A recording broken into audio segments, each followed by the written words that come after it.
मुंबईला पाणीपुरवठा करणारं विहार आणि मोडक सागर ही दोन्ही धरणं ओव्हरफ्लो झालेली आहेत। तर गेल्या 2 दिवसांमध्ये मुंबईला पाणीपुरवठा करणारी 4 धरणं तुडुंब भरलेली आहेत। आज पहाटेपर्यंत मुंबईच्या 7 धरणांमध्ये एकूण 66% इतका पाणीसाठा जमा झालेला आहे।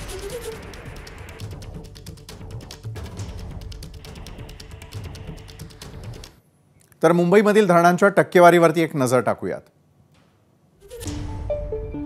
तानसा 100%,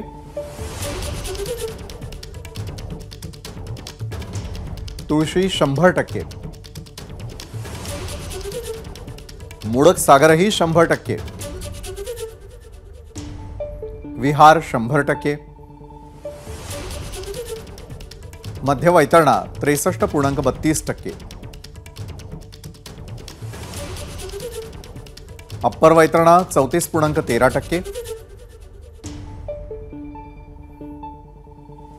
भातसा 64.8%।